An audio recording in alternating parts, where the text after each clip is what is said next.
Hey guys, welcome back to week 4. Well, it's what is now week 4. And what I mean by that is next week, when you get into week 5, the videos are going to say that it's week 4, but that future me is just a liar.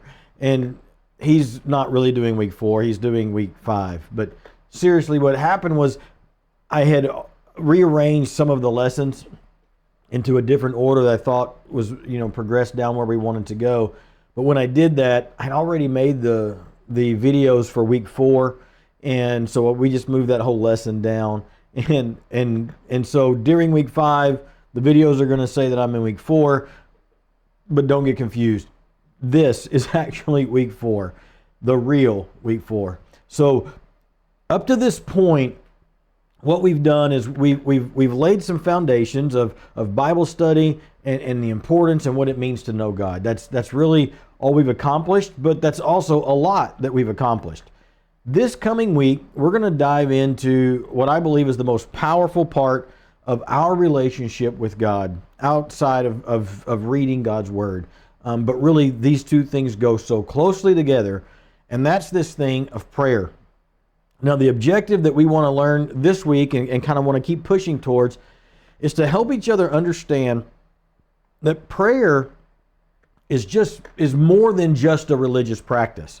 You take prayer and you couple it with Bible study, and this is the primary way that you and I build intimacy with God, how we know His will and experience this closeness with Him that we've been talking about last week when it comes to knowing who God is.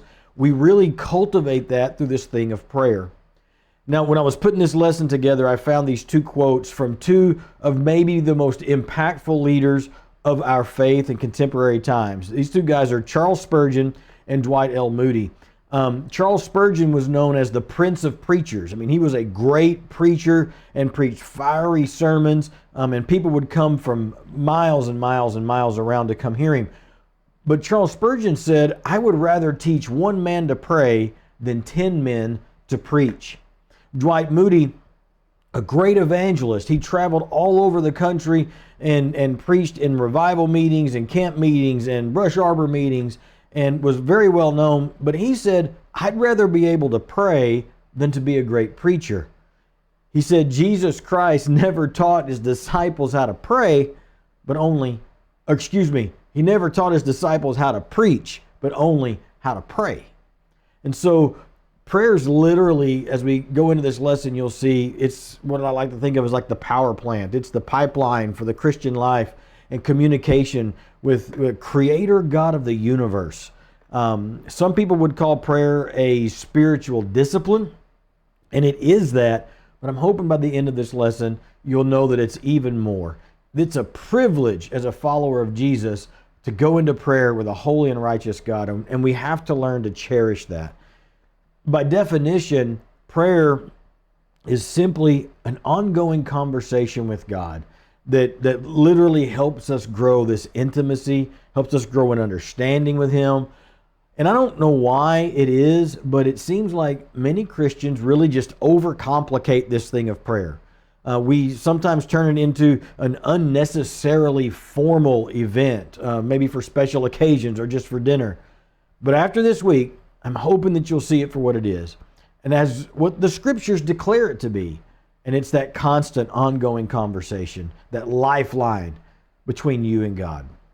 What I want you to do now is stop the video after it's over, and I want everybody to go into the class comments and answer the following question. And then after you've answered it, I want you to reply to a couple, at least 2 of your classmates, and let's get some discussion going on this topic. And the discussion question is simply this: when you think about your prayer life, what's the one thing that you struggle with the most? Now, we'll tell you, starting with this week, you're going to start seeing less and less of the printed, written stuff in the lesson, and more on just watching the videos, me doing more explaining in the videos, more teaching, and then you responding and doing more work in the comments and in the discussion and in answering questions. So we're gonna dial it up just a little bit from you receiving to you doing a little bit more of the doing. And so answer that question, reply to some of your classmates, and We'll see you in the next video.